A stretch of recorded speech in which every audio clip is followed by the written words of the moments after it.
Voor ons begin wil ek jou vinnig herinner aan al die potgooi-reekse wat ek by betrokke is. Daar's natuurlik klipkouers wat fokus op Afrikaanse entrepreneurs en impakmakers, Boerpot wat fokus op die besigheid van landbou, Nostalgooi, my nuutste reeks waar ek gesels met legendes van die Afrikaanse vermaaklikheidsindustrie, mense soos David Kramer, Anton Goosen, Sandra Prinsloo ensovoorts. En dan my 2 nuwe potgooi-reekse, Buscrash wat die Engelse boetie is van klipkouers, en dan Pot of Gold wat gefokus is op die besigheid van mynbou.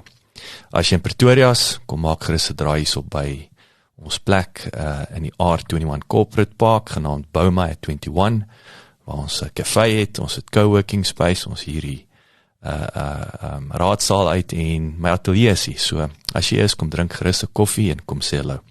Nommer 7 Media Produksie.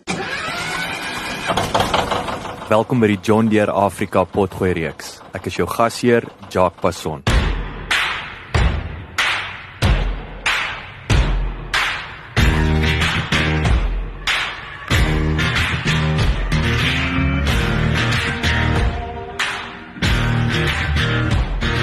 Die wêreld en besigheid verander voortdurend teen 'n snelle pas.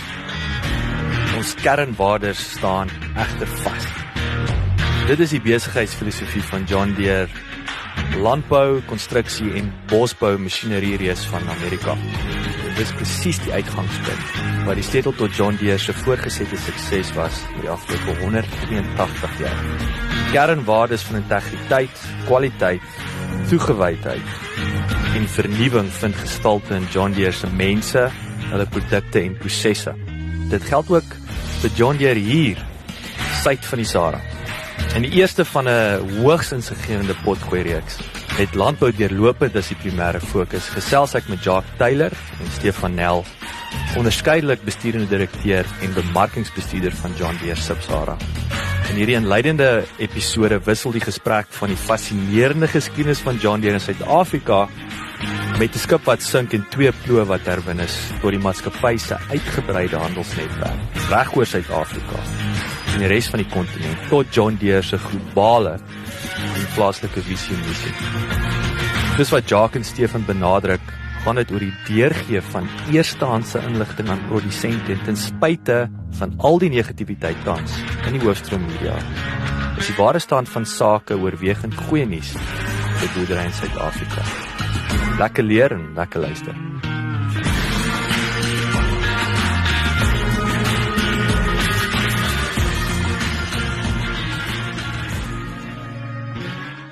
Jacques, Stefan, vertel die luisteraars 'n bietjie van John Deere se geskiedenis. Natuurlik is daar 'n wonderlike geskiedenis of 'n globale geskiedenis en dan baie interessant geskiedenis wat baie relevant is in Suid-Afrika.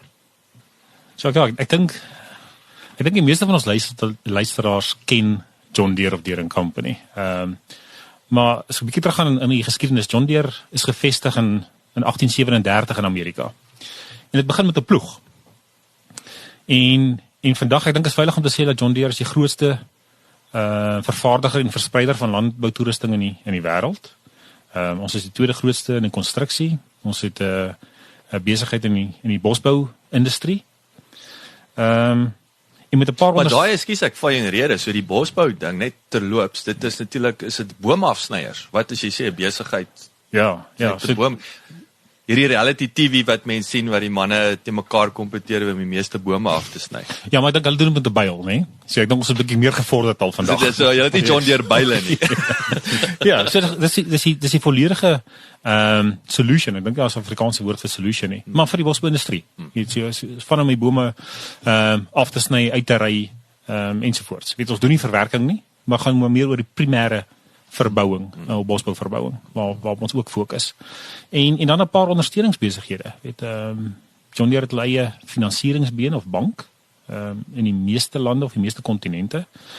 En dan ook baie sterk in die golf en grasbesigheid. As ondersteuningsbesighede vandag. Dis daai klassieke trekkertjie wat die manne opry. Grasnyertjies ensovoorts. En ek dink ons ook baie trots om te sê dat John Deere is vandag onder die Fortune 500. So 500 grootste maatskappye in die wêreld. So dis 'n maatskappy wat baie goed gevestig is. Wat is landbou, en ek bedoel, klink nou na 'n simpel vraag amper, is landbou die grootste, nog steeds waar maak John Deere International die grootste geld? Dis primêr is landboubesigheid. Is die primêre fokus vir John Deere. En as ons landbou afbreek in stukke, wat se landbou? Gaan ons is dit saaiboere, is dit bosbou? Het julle idee min of meer van?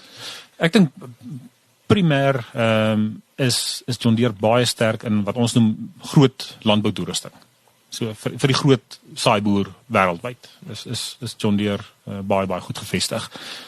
Maar ons is ook in 'n bevoordeelde posisie dat ons het toerusting vir die wye spektrum. Van jou klein boer met lae tegnologie, kleiner toerusting tot jou groot gesofistikeerde kommersiële landbou met leier en presisie boerdery tegnologie. So ons diens die volle spektrum. Hulle vergeet nie van die klein ou Ons vergeet nie van hom nie. En so ek dink dis 'n bietjie geskiedenis op hoofvlak wêreldwyd. En ek dink Stefan, as ons kyk na Suid-Afrika, ek meen dit hier ook begin met 'n ploeg. Ja, so beide jocks. So dis 'n interessante storie. So baie mense sal dink John Deere se geskiedenis in Suid-Afrika het begin toe die eerste verspreider aangestel is in die 1920s, maar so gepraat van die ploeg, so daar het eintlik nog 'n ryker geskiedenis gekom in 1878 waar daar skipwrak net so aan die kus van die Wes-Kaap was.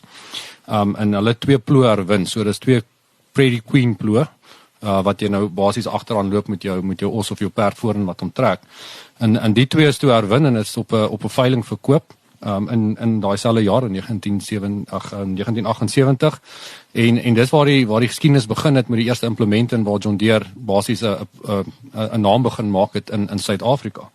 So in 1920s toe is the Nell Edbin & Company as 'n verspreider vir John Deere aangestel, so hulle het die toerusting ingebring en na die naverkope diens omgesien. En toe in 1939 was John Deere as 'n aanstelling van hulle eerste volwaardige handelaar wat Andrag & Seuns was. En vandag nog het ons met Agrico wat soos hulle vandag bekend staan ook 'n verhouding. Agrico was een van ons groot handelaars en vandag nog produseer hulle van die produkte vir ons in hulle fabrieke. Waar is hierdie Andrag & Seuns? Hulle is nie in die Wes-Kaap, so dis hulle bestaan nog en gaan aan en baie groot sterk familiebesigheid. Hulle hooftakke vir John Deere was in die Wes-Kaap, maar hulle het takke reg oor die land in Suid-Afrika vir hulle besproeiings besigheidsbeen en hulle vervaardig ook hulle eie implemente. Paul Andrag het op 4 Februarie 1896 vanuit Duitsland Kaapstad aangeland om sendingwerk te doen vir die Morawiese sendingpos naby Caledon. In 1904 het Andrag sy eie besigheid in die Kaap begin en agtergekom dat plaaslike boere probleme ondervind het vanweë gebrek aan behoorlike toerusting. Andrag was van mening dat oorseese landboumasjinerie 'n oplossing kon bied en het toerusting ingevoer wat onder andere John Deere trekkers ingesluit het. Met verloop van tyd het Andrag se seuns by die besigheid aangesluit en heelwat baanbrekers idees bekend gestel, soos die eerste trekker met rubberbande. Teen 1945 was al 5 seuns aktief betrokke en is die besigheid herdoop as P. Andrag & Seuns. In 1950 is Agrico Masjinerie beperk gestig wat laanstrekkers van Duitsland ingevoer het. 50 jaar later, in 2000, het Andrag en Agrico saamgesmelt om sinergie ten opsigte van vervaardiging, bemarking en verspreiding optimaal te benut. So na Andrag & Seuns het ons in die 1960s het John Deere hulle eie volwaardige entiteit geskep in Suid-Afrika. Dit was nog die besigheidsentrum was in Nigel geweest waar ons 'n fabriek gehad het. Daai tyd was trekkers net aan mekaar gesit en selfs implemente was gebou.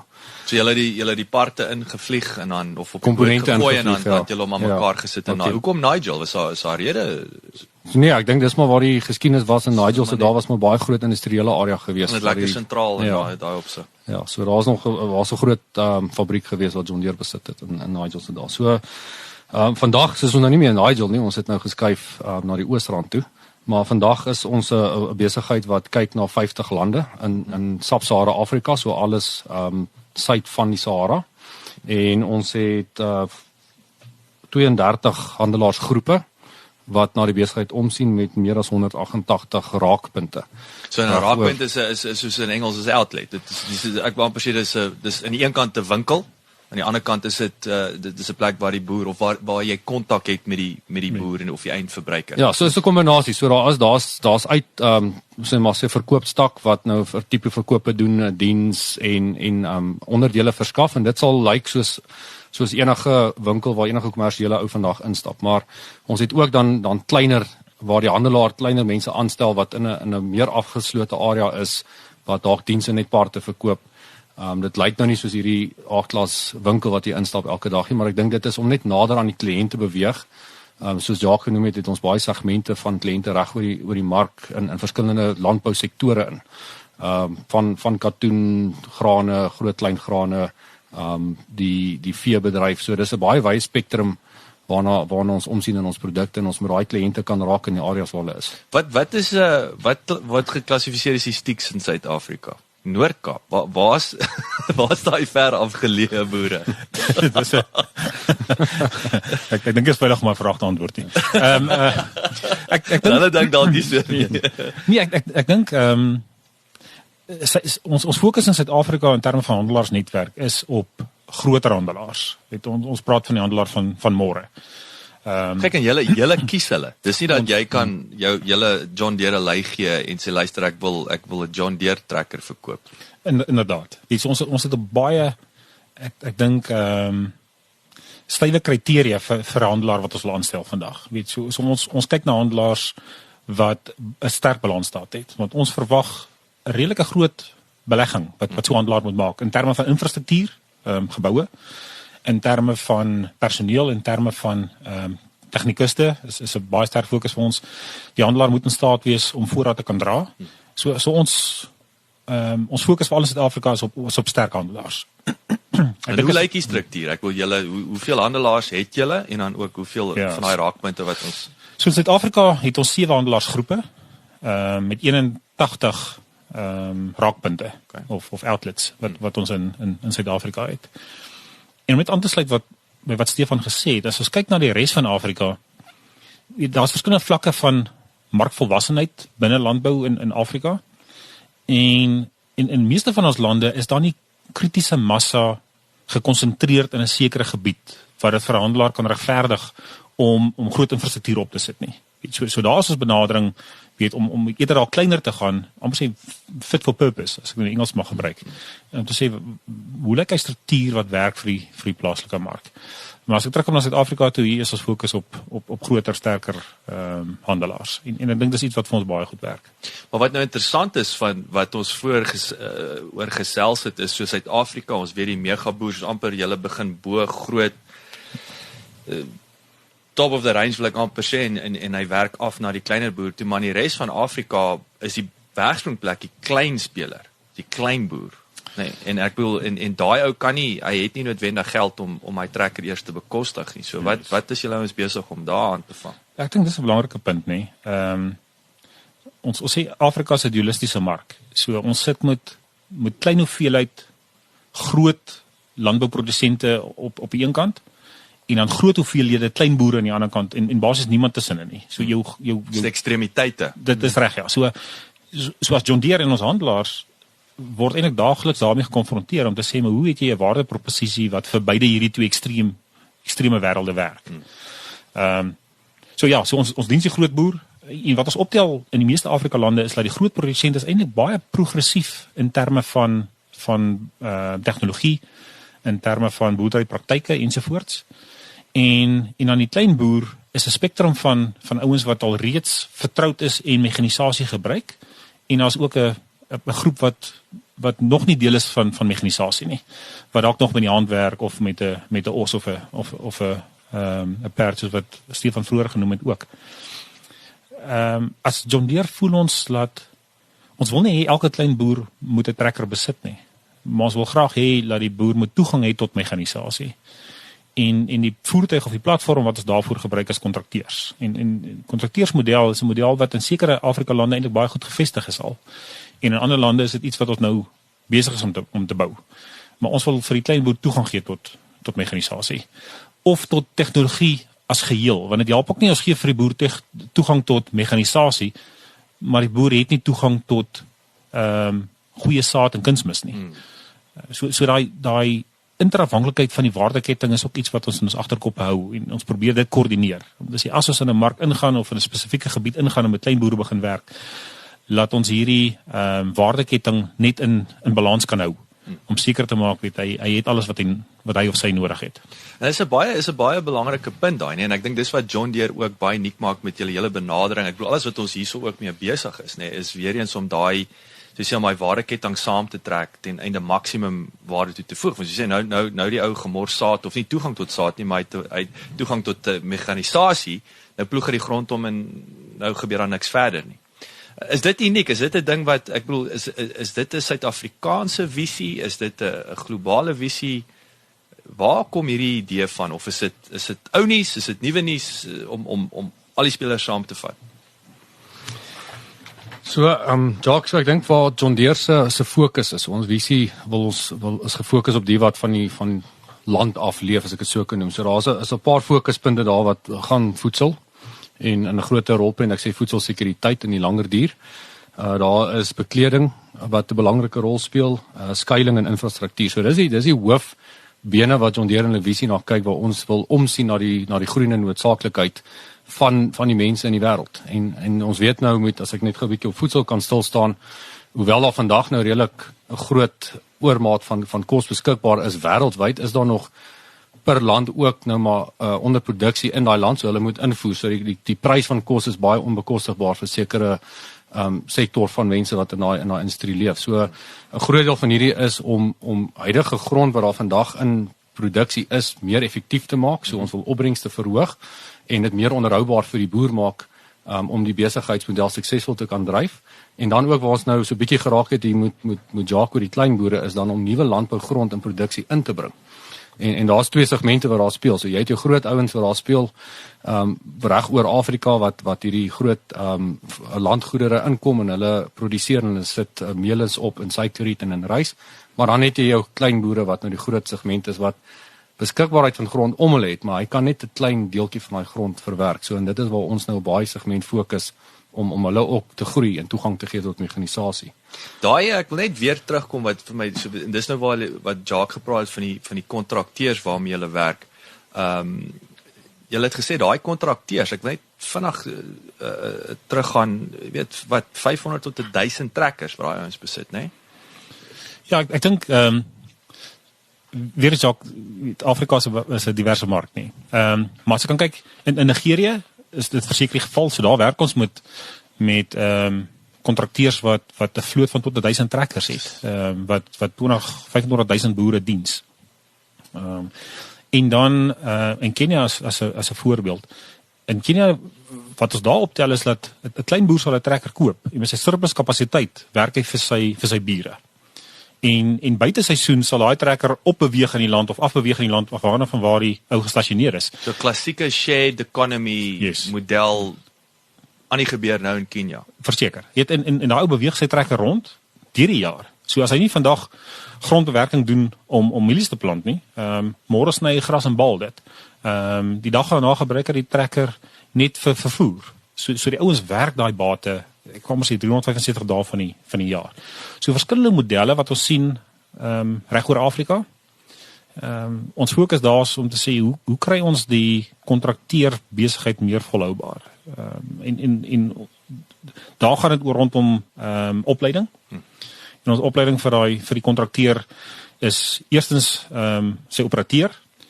Tweedens gaan oor agronomie, wat is die Afrikaans vir dit? Agronomie. Weet so kan hy die lande beter bewerk. Wat is die nuwe metodes? Daar is ook 'n komponent van besigheid. So hoe bestuur hy sy besigheid? En dan ook interessant, John Deere het opgeteken met 'n derde party genaamd Hello Tractor. En is basies 'n toep of 'n app op jou slimfoon wat 'n boer en die kontrakteur met mekaar koppel. Ek dink as verbruiker vandag, ons is redelik vertroud met Uber wat jy deur jou toep of jou toepassing op jou slimfoon vir jou 'n voertuig kan bespreek as jy van punt A na punt B wil beweeg. En ek dink dis dieselfde model wat ons nou begin dryf binne landbou ook, om te sê as jy kapasiteit beskikbaar het in jou trekker, hoe sit ek jou in kontak meneer die trekker eienaar of kontrakteur met die klein boer wat 'n behoefte het vir mekanisasie. Net om die twee nader aan mekaar te bring. Of die laaitjie in Pretoria wat matriekafskeid toe gaan, dan kan hy vir hom 'n traktor Uber en dan cool lyk as hy by die Daar is wat met stroopers gaan nie. So ek wil net gou aanlas by Jacques se punt en ek dink dis ook wat hierdie samewerkingsooreenkoms wat ons met hulle trekker het uniek maak. So jy het nou jou klein boer, maar nie almal van hulle het noodwendig 'n slim foon of hy's baie verleerd met hoe moet 'n telefoon te werk nie. So daar's 'n komponent binne in hierdie hele struktuur waar jy 'n agent kan wees.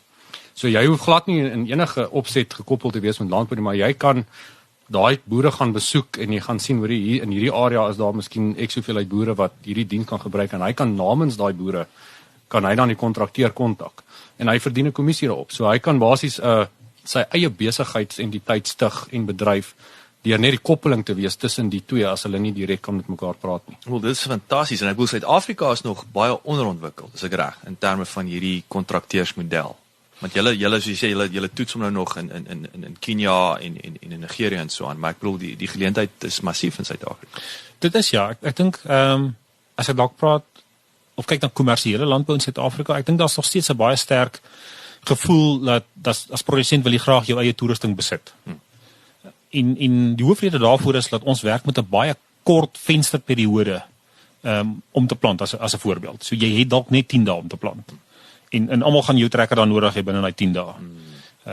Waar in ander lande is jou venster dalk baie wyer en jou reënval van so 'n aard dat die suide plant voor die noorde ensovoorts. Maar dit sê nie dat daar nie 'n geleentheid is in Suid-Afrika nie. En daar is tans gesprekke met ons handelaarsnetwerk om te sê maar hoe kan ons as ons met 'n tweedehandse vloot trekker sit, hoe kan ons dit beskikbaar stel? En ek dink 'n vraag waarmee ons heidaglik worstel is om te sê maar die toerusting raak al hoe duurder.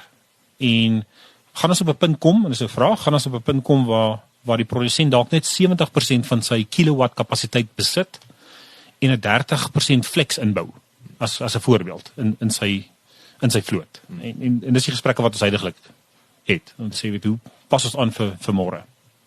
So ek wil terugkom, ek dink ons kan die hele oggend gesels oor daai, maar dit is vir my fascinerend en dit is weer eens so relevant. Weet die shared economy is presies dit, is 100% produktiwiteit. Waar ding net daar andersins sit in die helfte van die tyd gebruik word. Dink aan my buurman se boer. So ons het nou gepraat van die Afrika struktuur. Okay, so nou weet Suid-Afrika is baie landbou gefokus. Jy het gepraat van clothing. So kom ons kyk 'n bietjie na die visie van John Deere internasionaal en weer eens en hoe dit en ek wil sê die missie van John Deere Sub-Sahara en hoe vergelyk daai twee en kom ons delf 'n bietjie dieper. Ja, ek dink Stefan nou genoem die fokus vir Deere Company wêreldwyd gaan rondom voedsel, kleding, skuiling en infrastruktuur. As ons nader bring aan die huis aan Afrika of Suid-Afrika, ons primêre fokus is op landbou. John Deere het 'n verhouding met Bell op die konstruksie gedeelte in Suid-Afrika en Suider-Afrika. En ons besit ook Wirtgen in Suid-Afrika wat primêr in die konstruksie of die padbou besigheid. So wat doen Bell dan vir julle en die paaie wat nou tipies waar sal hierdie paaie gebou wees? So gee ons 'n bietjie meer vleis om dit. Ja, so ek dink Bell is redelik bekend as 'n vervaardiger van konstruksie toerusting. So of dit nou loaders is, 'n wye reeks van geel toerusting. Ek dink dit aan daai helse tyres. Ek kan 'n Bell, is dit daai steenkool trokke van hulle. Dis hy. So sal dit 'n wye verskeidenheid van geel toerusting wat of in die mynboubedryf gebruik word of in die padbesigheid. En ek dink Wirtgen sluit baie sterk daarbey aan om te sê weet jy John Deere kan eintlik nou vir die konstruksie industrie 'n volledige oplossing bied vir sy besigheid. So of dit nou is van 'n grader af reg deur tot jou grootste geel toerusting. En hier is die fokus op mekanisasie. Dis nie noodwendig landbou nie, dis mekanisasie. Konstruksie. Maar julle primêre besigheid in Suid-Afrika is landbou. Dis ons primêre fokus. En natuurlik die behuising, ek bedoel ons het nou gepraat van maar dis meer bosbou in die Yanks se huise is van hout. So dit is meer Dis reg. van pas daarso. So ek dink ek kan die mynboubedryf ook bietjie koppel, met die steenkool wat ons nou maar vir kragvoorsiening het, as 'n primêre kragvoorsiening in Suid-Afrika onder andere, maar baie ander lande ook. So ek dink dis waar die mynbou deel ook inkom. Want jy wil sê maar skuiling gee vir die ouens, vir die mense. So dit is nou die huis en miskien hitte en krag. So ek dink daar's ook 'n komponent wat daar inkom. En dan net terug na die Wirtgen deel toe ook met die infrastruktuur. Ek dink met enige met die landbou ontwikkeling, industrialization, as ek nou die Engelse woord kan gebruik, is 'n baie belangrike deel is die vervoer van jou kos. So om hom van die plaas af te kry na jou hawe toe of na jou verwerkers toe. So en ek dink dis ook onder andere waar die geleentheid ingekom het waar John Deere met die Wirtgen uitkoop daai geleentheid gesien. Want die trok moet op 'n pad ry om by die hawe uit te kom. So dit maak absoluut sin, maar weer eens hoe julle daai hele waardeketting nie beheer nie, maar ook seker maak.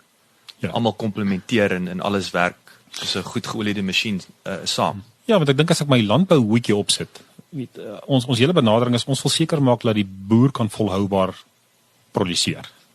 So ons moet hom of haar so effektief as moontlik probeer kry. Definieer volhoubaar. Ek dink die uitdaging vir landbou is produseer meer teen 'n aanvaarbare prys sonder om skade aan die omgewing aan te rig. En ek dink dis waarmee 'n produsent wêreldwyd stoei vandag. As ek terugbring na ons produsente in Suid-Afrika, volhoubaar punt 1 is winsgewend, nie? So as jy dit nie winsgewend kan doen nie, gaan jy nie môre meer daar wees nie. So winsgewend vir die meeste produsente wat 'n kommoditeit produseer. As jy kommoditeit produseer, is jy 'n prysnemer. Want daar's 'n wêreldprys vir 'n kommoditeit. So die enigste manier eintlik vir jou as produsent dan om beter te doen as jou buurman is jy moet 'n laer kosteprodusent van die kommoditeit word. So jy moet meer effektief kan wees.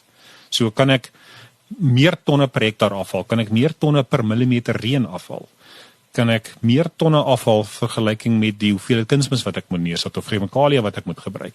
So alles gaan oor effektiwiteit. En daar is ons fokus maar presisie boerdery. So hoe gebruik ons tegnologie om die produsent in staat te stel om meer effektief te kan boer en daardeur meer volhoubaar te kan wees. Stefan, jy het gepraat van nou die clothing element. So brei 'n bietjie uit oor klere. Wat het dit met landbou te doen?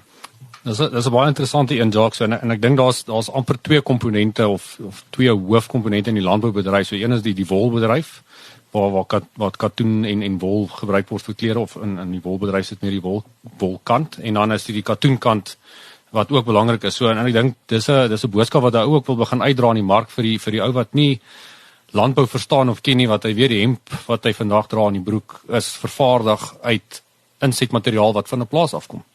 En waar John Deere daai koppeling sien, so in Suid-Afrika spesifiek weet ons die katoenbedryf hier die laaste 2-3 jaar ontsettend opgetel, en in die verkoop van 'n katoenplikker is 'n baie groot duursame masjien wat deur die katoenveld gaan en daai bale maak in die formaat wat die katoen ouens wat dit verder vat kan aanneem en deur die waardeketting stoot. Maar dit gaan nog 'n paadjie terug, net so jy moet daai grond bewerk en jy moet daai jou grond se saadbed regkry, jy moet die saad in die grond sit, jy moet hom behandel, jy moet spuit. So al daai toerusting wat 'n tipiese graanprodusent sal gebruik word ook by die ou gebruik wat katoen vervaardig. Maar die uitkoms van daai katoen is wat op die einde van die dag nie vir jou kos gee nie, hoewel jy die olie kan gebruik vir voedsel vir diere indirek vir jou kos verskaf, maar die katoen as vesel gaan deur 'n waardekettingsproses en hy kom uit in die winkels waar die ouens hulle klere van koop. Maar daai is baie belangrik. Jy praat nou daai waar ek nou my hemp gaan koop in die winkel. Dit is ek kan nou kyk waar my hemp vandaan kom. En ek dink dit is ons het gepraat ook daaroor, die verbruiker raak al hoe meer sensitiewer. Ek sien dit veral, ek onthou wel ek dink nou hierso ons sien dit in Woolworths, ek in Engeland ek onthou vir 'n paar jaar wat daar's die foto van die gesin, of ek dink McDonald's wat ek onlangs gesien het van die foto van die gesin waar die vleis vandaan kom byvoorbeeld. Nee, so ouens wil weet dat daai produk op die regte manier, en ek dink selfs katoen, daar's nog steeds ouens, ek dink in Afrika, ek wil sê daar's dodgy dinge wat nog gebeur in terme van arbeid en so aan, en julle ouens stel die verbruiker in staat of haar hele waardeketting om presies te kan, om ek wil sê tegnologiese wat julle inbou. Ek dink reg ons praat van sosiale lisensie. So die verbruiker het 'n stem vandag en die verbruiker wil weet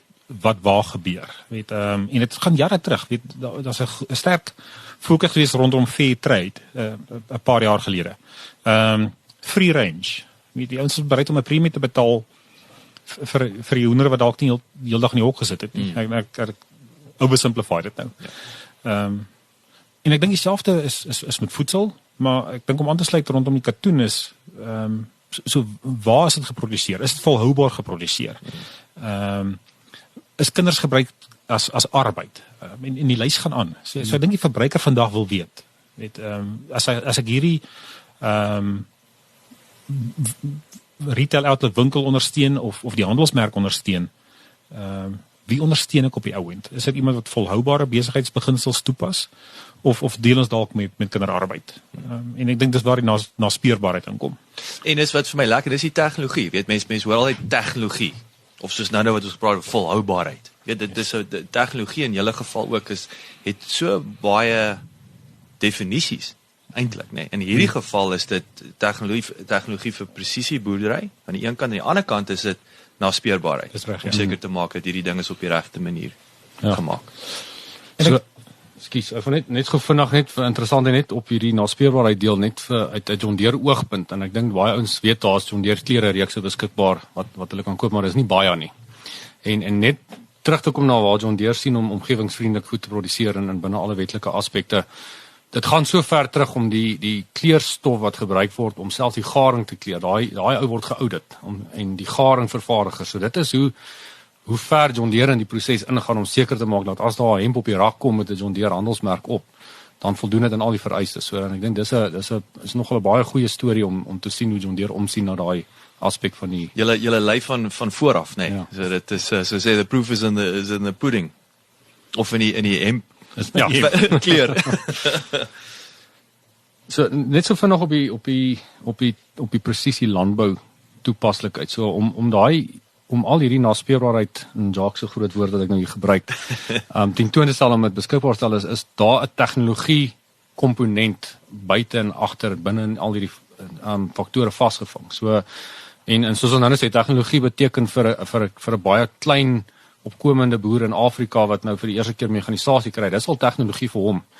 Soveel so laat 'n trekker se draairadius vir daai ou nuwe tegnologie beteken, maar as jy nou verder opgaan, groter skaal, dan raak dit baie gevorderd, en ek het nou nie die Afrikaanse woord vir artificial intelligence nie, maar dis vandag al 'n standaard ding in baie van die landbou toerusting wat die boere vandag het, en die vasvang van data en die verwerking van data, so die hele Internet of Things, dit is 'n baie groot komponent van om al hierdie goed moontlik te maak, en op die einde van die dag vir die kliënte kan sê, dit wat jy eet, dit wat jy koop, hier's waar dit vandaan kom, en dan weet jy ook deur die proses of daai ouens dit alles volgens die regte standaarde toegepas het. In 'n onlangse artikel op Forbes skryf Bernard Ma van die merkwaardige maniere waarop John Deere Artificial Intelligence en die masjinerievisie aanwend om die aarde se bevolking van biljoene te voed. Rekenaarvisie spesialiste Blue River Technology gebruik al 'n geruime tyd gevorderde masjineriekundige algoritmes ten einde robotte in staat te stel om besluite te neem, gebaseer op visuele data wat aandui of 'n plant onkruid is of nie, en dan akkurate, meetbare ontploffings van chemiese onkruiddoder te lewer wat ongewenste pla uitroei. John Deere het die potensiaal van hierdie ontwikkeling waargeneem en in 2017 die nuwe maatskappy bygevoeg tot hulle katalogus van hoë tegnologie data-gedrewe dienste. Dis net nog 'n maatreël in John Deere se beweging om data-gedrewe ontledende toebehore en outomatisasie in die hande van die boere te plaas. Die maatskappy is terdee bewus daarvan dat hulle 'n industrie dien waar klein doeltreffendhede tot noemenswaardige mededingende voordele kan lei. Het so 'n magt om data beskikbaar en 'n toenemende mate van gesofistikeerde toebehore om die data effektief aan te wend, lei dit geen twyfel dat landbou sy deel bydra in die AI-gedrewe 4de industriële revolusie nie. So Stefan, Jacques, hoekom hierdie potgooi reeks? Ek dink Jacques, vir ons gaan dit oor inligting. Ek dink as ons kyk na die markomgewing spesifiek in Suid-Afrika vandag, ek dink beleggers vertroue is nie op 'n vlak wat ons dit graag sou wou sien nie. Daar's onsekerheid in die mark, vir verskeie redes. En een van die geleenthede wat ons raak gesien het is om die produsent op die grond om eerstehandse inligting by die produsent op die grond uit te kry. Want in die besigheid van feite en van eerstehandse inligting is maar menslike kultuur. Weet, begin ons maar feite of persepsie skep van eintlik wat daar buite gebeur. En weer eens, menslik is dit 9 uit 10 keer is dit dalk 'n negatiewe persepsie wat ons begin skep, omrede ons nie weet nie. Ek dink as John Deere is ons in 'n bevoordeelde posisie dat ons direkte verhoudings en kontak het met baie kernrolspelers binne die landbouindustrie in Suid-Afrika vandag. En ons wil graag hierdie platform gebruik om hierdie industrieleiers voor die mikrofoon te kan kry en dat hulle kan eerstehands inligting deurgee waar hulle om die tafel sit in onderhandelings, waar hulle direk met die regering kontak het, waar hulle direk met uitvoerders ensovoorts daai gesprekke het. So ons wil graag daai inligting direk by die produsent kan uitkry. Ons hoop is dat dit gaan dalk bietjie meer vertroue skep, bietjie rustigheid veroorsaak, maar ook vir ons om by ander te kan leer. Ek dink die reëls van die spel het verander. As besighede vandag moet jy jouself kan herontdek, om seker te maak dat jy is nog steeds volhoubaar en relevant in die mark. En daar's baie produsente daar buite wat denkleiers is en dalk al 'n paar tree vorentoe gegee het. Ons wil graag by hulle ook leer. Ons wil leer van hulle suksesse, ons wil leer van waar hulle dalk foute gemaak het, lesse wat hulle geleer het, en daardeur wil ons graag die landbousektor as geheel beter kan toerus vir môre. Gou daarvan. So waarna kan ons uitsien, Stefan? Ons het basies 3 dele wat ons in die volgende paar maande gaan op fokus. So Jacques, ek dink wat aansluit by wat die ander Jacques gesê het. Eers moet werk aan julle name. So die eerste deel is waar ons nou wil fokus op die denkleiers in die industrie. So waar ons goeie verhoudings het, wil ons die eerste reeks baie fokus om daai persone in te bring en in die vrae te antwoord wat daar buite onsekerheid skep en in die inligting mee te deel. So die eerste deel van hierdie hele potgooi reeks gaan fokus om daai sleutel en ek dink ons het nou nog praat van kapteine in die industrie, om daai ouens te kry en te kom sê, kom vertel vir ons boer eerstehands wat is die krits van die saak in elke omstandigheid, om net bietjie sekerheid te probeer skep en gemoedere weer net te normaliseer. En ek dink dis die gesprekke agter geslote deure. Waarvan vlieg op die muur goed. Ja. Waarvan die gemiddelde produsent nie gaan weet nie. En ekskuus Stefan, ek val jou half in die rede hierso, maar en ek dink ek amper sê die media soek baie keer sensasie. So ons wil 'n ongefilterde feite stelsel kan deurgee. So in die tweede deel van daarvan dan nou oor die suksesstories wat ons al het. So ek dink daar is boere in Suid-Afrika met al die moeilike omstandighede wat groei en wat uitbrei en groter word en suksesstories het. Wat het hulle gedoen om hulle praktyk te verander? Hoe het hulle self herontdek? Hoe het hulle met mense in vennote aan aanraking gekom? Hoe het hulle gekonsolideer met hulle bure? So ons wil daai ouens se stories ook gaan vasvang want dit word vertel, maar ek dink weer eens net soos die industrieboodskap, dit word in sekere segmente gedeel aktief waar ouens in konferensies gaan sit of in besigheidskamers, maar die boere het nie elke dag toegang om te ry en daai goed te gaan bywoon en te gaan sien en te gaan leer nie. So die tweede reeks van hierdie hele potgooi wat ons nou saam met julle wil doen of saam met klipkouers wil doen, gaan fokus om daai boere te gaan identifiseer en om hulle suksesstories en hulle lesse wat hulle geleer het te kom meedeel met almal om te kyk of daar 'n resep is vir iemand om te volg om dieselfde pad te stap. En as ek net daarbey kan aansluit, ek dink wat my baie fascineer is die produsent wat vandag 'n nuwe boord vestig en dalk eers oor 5 of 7 jaar sy eerste oes kan maak. Hoe dink daai besigheidsman of besigheidsvrou of produsent?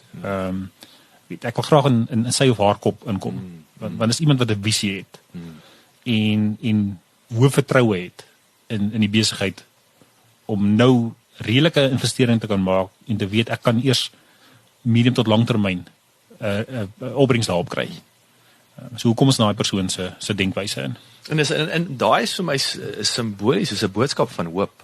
Ek dink al hierdie goeie, enige ou wat sê ek is hier vir die volgende 10 jaar, dit maak my 'n bietjie meer gerus as weet tydens as ek by my kers sit met die load shedding. Jy weet. So, en ek dink dit so jy sê Jacques, weet ons het 'n tekort aan goeie nuus. Slegte nuus verkoop mos. Absoluut. En is nie eers ek wil sê goeie nuus inligting nie. Dis daai best practice. Dis ouens, daar's 100 ouens wat dit doen, maar die ander 27,000 weet nie daarvan nie. En hierdie is die geleentheid om dit te deel. Want dis inspirerend, nee. So party mense sal dit nou weet, so ons is betrokke op Kyk saam met SARI en GWK en McDonald's self ook. Deel van dit ondersteun deur Agri SA as hierdie hele programme ons die boere en het sy nou 'n wit groot kommersiële boer is of 'n swart kleiner boer of 'n vrou. Ons die hele program gaan oor om hulle inspirerende storie te gaan vertel. En dis hier hoekom boer jy? Wat maak dit vir jou lekker? Wat is die leefstyl agter dit? En hierdie koppel nou half bietjie saam met dit want ons het gesê ons wil inspirerende handelsmerk wees en nie net aspirerend nie. So ons wil ook help om daai soos jy sê die goeie nuus ook bietjie meer te deel en die ouens bietjie denke te gee. En dis hoe gaan ek terug en hoe gaan verander ek my besigheidspraktyk om vorentoe te streef? So ons het nou gekyk, so kapteine van industrie, die voorlopers, ons gaan kyk na hierdie suksesresepte en dan wat's nommer 3? So 3 gaan dan baie fokus op die tegnologie kant of as ek nou maar meer spesifiek kan sê presisie landbou gefokus. Ek dink omdat dit 'n kerndeel is en kom ons sê maar 'n oorhoofse punt as jy deur die waardeketting kyk en deur die verskillende prosesse waardeur enige persoon produsent gaan, is dit 'n konsep en ek dink dis 'n konsep wat baie mense nog voorskrikkerig is. Op Adina toe het ons byvoorbeeld nou gepraat oor toe ons nou op die kaarte gery het en die volgende oomblik toe verloor die foon syne en daar is ons amper die pad byster, maar so ouens sal altyd ook dalk die slegte kant raak sien en sê hoorie maar hierdie tegnologie ding, die data gaan lê nou iewers wat gebeur dan? So en ek dink dit is maar net om vir die ouens te verduidelik en te sê wat is die konsep van om presisie landbou toe te pas en dit is waar jou onderhoubaarheid vandaan kom sonder hierdie komponent van data hantering, data meedeling met sleutel ouens in jou industrie waar die produsent sy data kan deel met sy agronoom wat hy mee opteken of sy saadmaatskappy of wie ook al sy insetvervaardiger is en dan daai data dan aan hulle platform te verwerk en weer terug te skuif na die boer en sê hier is hoe jy die data weer kan toepas om die lesse te leer in jou produksiekanale deur en dan aan te pas volgens dit. So ek dink dat ons wil daai konsep so bietjie oopmaak en net vir die ouens kan verduidelik, luister, dit is wat dit behels, dit is wat daar buite is. En weer eens soos ons gesê het met die hele struktuur hier is om eerstehandse inligting deur te gee na die produsent toe.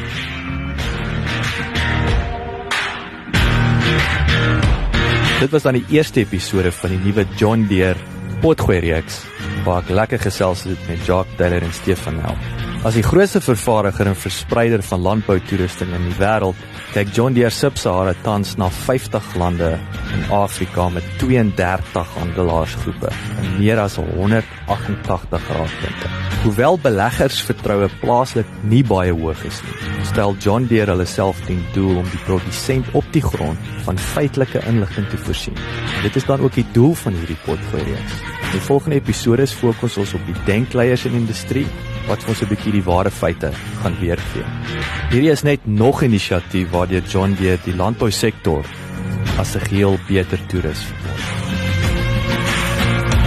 Baie dankie dat jy geluister het. Onthou jy kan die John Deere podcast reeks kry op Apple Podcasts of Google Podcasts, Spotify of SoundCloud. Maar as jy gehou het van hierdie episode en die reeks, asseblief deel dit met jou vriende en familie en ons sien uit om altyd van jou te hoor. So enige terugvoer sal ons op reg waardeer. Laat die wiele rol.